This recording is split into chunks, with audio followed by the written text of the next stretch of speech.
Ashland reveals his target for revenge, and Victoria and Nick surprise Sally. Today on The Young and the Restless, Phyllis, Nikki, and Ashley take a meeting. Adam pays Ashland a visit, and Allie opens up to Jack. At noon in media, Sally looks at a photo of her and Adam and then abruptly puts it down to continue packing a box of her things.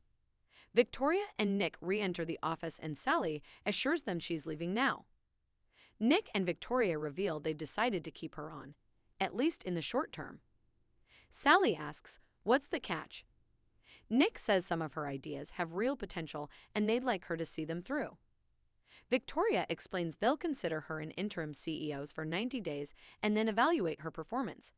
If they meet or exceed their expectations, they'll keep her on. Sally is up for the challenge. Victoria warns her to think carefully before taking it on. Sally glances at the photo of her and Adam again and declares he's exactly the right person to be running the company. "I promise you won't regret your decision." Victoria looks forward to working with her. At the Abbott house, Jack comes in, interrupting Noah and Allie's kiss. They all apologize and Jack excuses himself again. Allie cringes to Noah, who reassures her there's nothing to worry about. Noah wants to spend more time with Allie and suggests some music and dancing at the rooftop bar. Allie worries that Jack will get the wrong idea.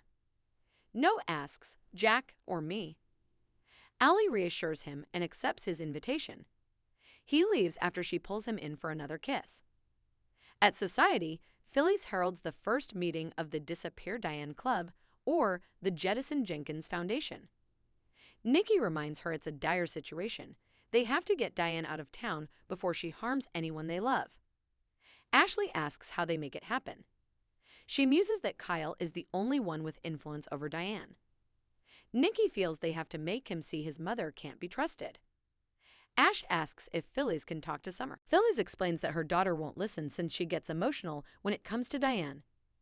Ashley sips her drink and mutters, "Is that because of what happened between you and Jack?" Taken aback, Phyllis demands, "What do you know?" Ash says Jack gave her the gist of it. She surprises Phyllis by saying she doesn't blame her for what she did, and she told Jack so. Nikki wants to know what she did. Phyllis explains she tried to send a message to Diane and Jack felt used. Nikki agrees with Ashley's take. Diane is a predator. Phyllis and Nikki reiterate that Summer isn't receptive to talk about Diane. Nikki suggests that she and Ashley approach Jack for help in the matter, but Ashley stuns Phyllis by poo-pooing the idea. "I think Jack's feelings for Diane are very complicated." Phyllis' eyes grow wide as she asks, "What is that supposed to mean?" Ashley admits it sounds like her brother wants to give Diane a second chance. Nikki and Phyllis groan. The redhead can't even believe it. She fears Jack letting his guard down even a little bit and insists Ashley and Nikki talk to him before she ruins his life and her daughter's. Ashley reminds her there are limitations to what her influence can have in this situation. Phyllis, unraveling, protests that the limitations are all in the Abbott's mind. Ashley needs to know Phyllis won't go off the deep end. Phyllis, sounding panicky, insists she's focused on bringing this woman down. Nikki stops short the bickering and warns they need to keep their eye on the prize to get rid of Diane. At Genoa City Athletic Club, Adam talks his way into Ashland's suite by telling the house cleaning staffer his friend has a heart condition and isn't answering. He opens the door to find the room trashed and the employee gobs, "What a mess." Ashland, fresh out of jail, appears in the doorway and asks Adam what he's doing there. Adam explains he was worried about him and wonders if he was robbed. After some tidying has been done, Ashland apologizes to the housekeeper for the mess and hands her some money. He'll clean it up himself. He shuts the door and Adam asks if he's been on a bender. Ashland informs him he's been in jail, not that it's any of his business. Adam guesses he violated his restraining order. Ashland admits, "I thought I'd found an ally in Diane."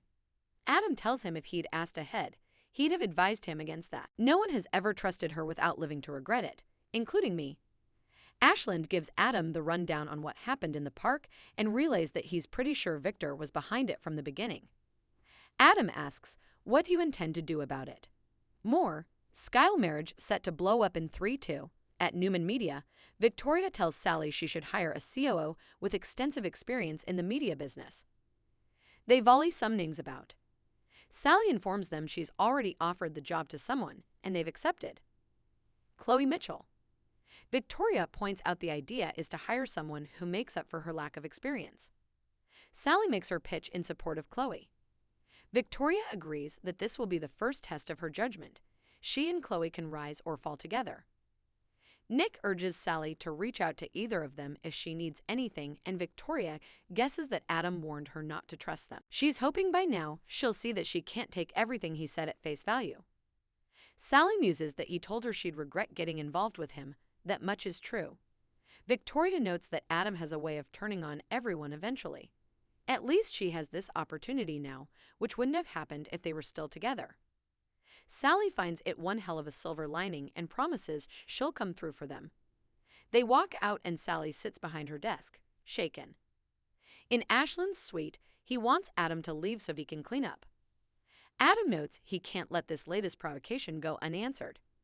His family is bound to make this arrest public. Adam figures they'll come after him when they're done with Locke. My dad only uses me, and my brother and sister make me think I can earn their trust, but it isn't true.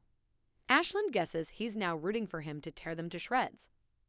Adam questions if he's giving up. Locke tilts his head. I think you know me better than that. At the Abbott house, Jack tells Allie she deserves all the fun she's having with Noah and encourages her to see the Numa again. When Allie's face falls, he asks if there's a problem. Allie admits that everything is going so well it's a bit scary at times. She really likes Noah. Jack sensed that. He waxes on about what love does to people. If you're happy, I'm happy for you. Allie thanks her grandfather.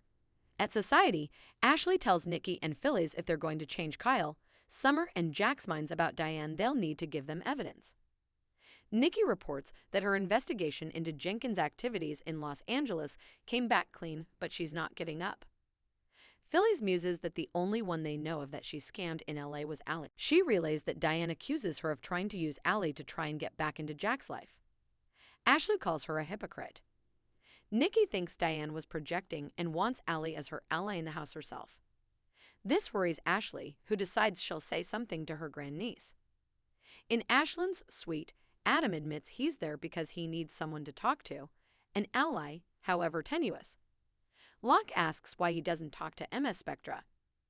Adam explains it's over. She couldn't stay at Newman and be with him. Ashland worries that Adam's spying for Victor in a bid to win points with the old man.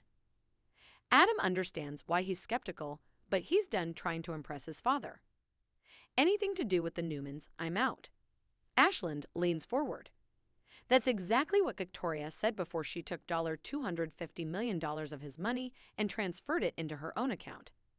He really doesn't know what to make of Adam or his proposal that they pair up. Adam reminds him that it was he who first reached out and that the enemy of my enemy is my friend.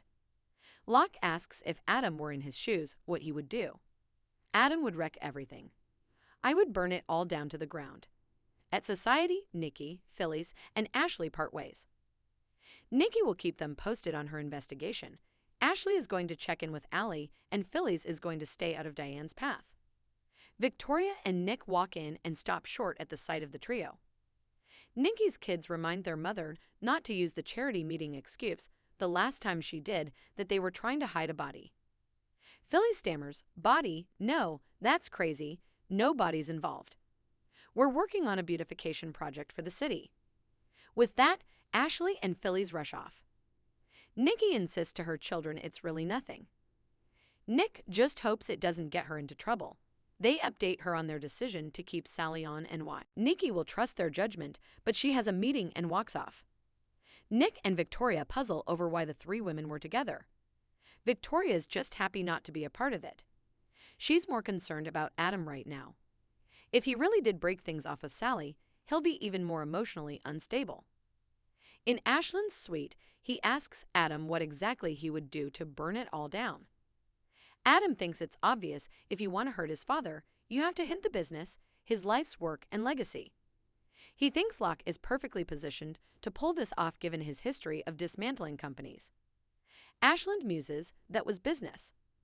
This is personal, so I'm going to go in a different direction. Adam asks what he has in mind. Locke decides he'll leave Adam with plausible deniability, so when they ask him later, he can honestly say he had no idea what was coming. He hints that the company isn't actually the most important thing to Victor. Just look at the extremes he's gone to protect his precious eldest daughter. If you want to hit him where it hurts. Adam muses, "You're going to go after Victoria." Ashland informs Adam that they won't be working together. They're on different tracks. From here on in, he's going his own way. Adam suggests they talk this through, but Locke informs him the time for that is past and shows him out the door. In the Abbott living room, Allie thinks about her kiss with No and smiles. At Crimson Lights, No asks Sharon if his dad has been around. He wants to talk to him about New Hope. Sharon suggests she set a meeting with him. No promised Allie he'd do it today and feels his mom is right that he'll be relieved to get it over with. Sharon gets her son to fix the espresso machine and notices his happy demeanor. He admits something great happened. At Society, Nick worries to Victoria about Summer's reaction to them giving Sally a chance. Still, he believes they made the right decision. She'll give it her all. Victoria agrees, if only to stick it to Adam. Nick wonders if Adam broke it off with Sally so she could keep her job.